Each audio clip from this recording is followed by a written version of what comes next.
Σήμερα κατάλαβα πόσο έχω χάσει το μυαλό μου στις διακοπές, γιατί πήγα στο pet shop να πάρω κάτι για τα σκυλιά και συνειδητοποίησα ότι δεν είχα βάλει παπούτσια. Παιδιά, πραγματικά το ξέχασα.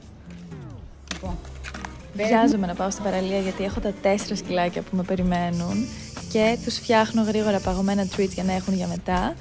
Και ξεκινάω ένα προζυμένιο ψωμάκι, το οποίο θα το ψήσω το βράδυ ή αύριο. Θα σας δείξω και στο τέλος του βίντεο πώς βγήκε το ψωμί. Ήταν φανταστικό. Όποιος έχει φτιάξει προζυμένιο ψωμί ξέρει ότι είναι μια μεγάλη διαδικασία. Λοιπόν, εδώ είμαστε με τα doggies και ο Ρεντούλης μας ακολουθεί καλυβώντας. Πάμε στο αγαπημένο μας λιμανάκι. Κοιτάξτε λίγο. Τα νερά.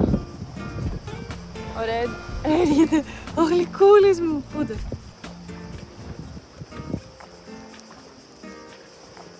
Και τα άλλα 3.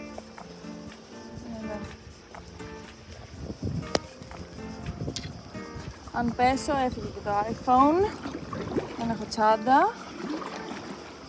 Μπράβο την Δίκο μου!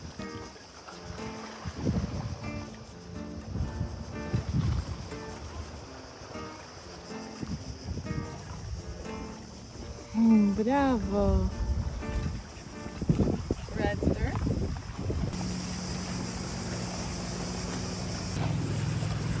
Φτάσαμε στον προορισμό μας και τα σκυλιά ξέρουν πολύ καλά τι πρέπει να κάνουν. Νομίζω πως όσο ζέστη και να έχει δεν θες ποτέ να φτυναχτεί ένα σκυλί πάνω σου όταν είσαι στεγνό. Μην την αχτείς, μην την αχτείς. Ο Ρέντ μου είναι 11 χρονών και δείτε πώς παίζει στην παραλία. Ο Άσπεν είναι φιλοξενούμενος και νομίζω το χαίρεται πιο πολύ από όλους. Πάμε να του μάθουμε να κολυμπάει. Πάμε να βάλουμε τον Άσπεν να κολυμπήσει. Έλα, έλα, έλα, έλα. Μπράβο, μπράβο Άσπεν.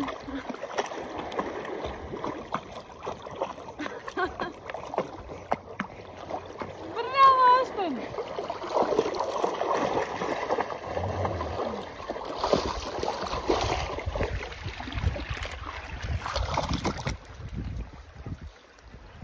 Πώς θα βγεις?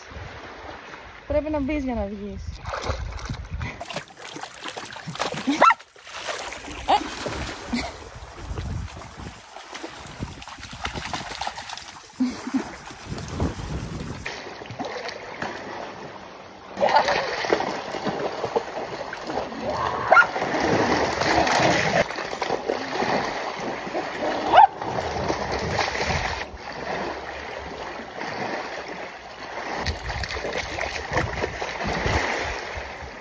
Γράψτε μου στα comments ποιος ξέρει τι είναι αυτό.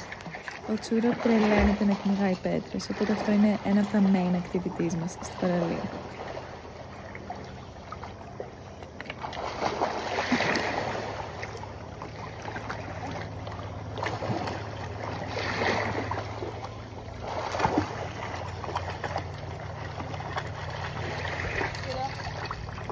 Ήρθε η ώρα για γιόγκα, γιατί χωρίς αυτήν πραγματικά δεν ξέρω τι θα έκανα στη ζωή μου.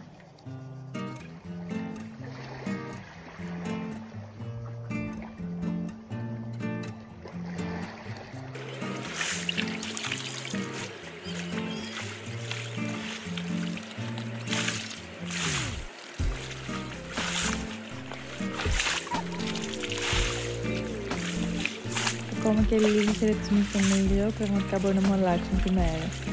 Και φυσικά λίγα push-ups δεν έβλαψαν ποτέ κανέναν.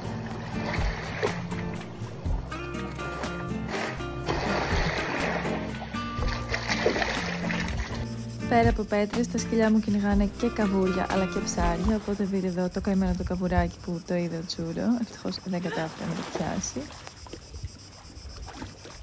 Η Χλόη ψάχνει στα βράχια λακκούβες, μπας και έχει ξεμείνει κανένα ψαράκι εκεί μέσα.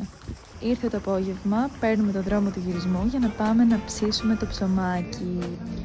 Τσεκάρω το ψωμί halfway και έχει βγει τέλειο. Κοιτάξτε πόσο ωραία έχει φουσκώσει και η ψύχα του είναι επίσης φανταστική.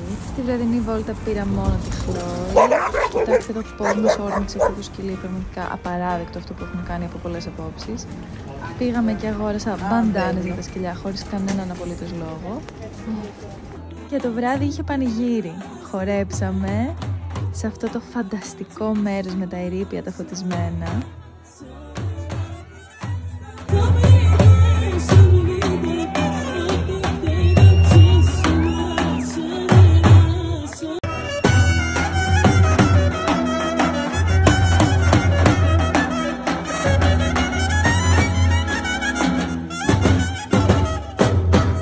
Βράδυ είχε έκπληξη Latin Night μετά από όλους τους ελληνικούς χορούς που ρίξαμε.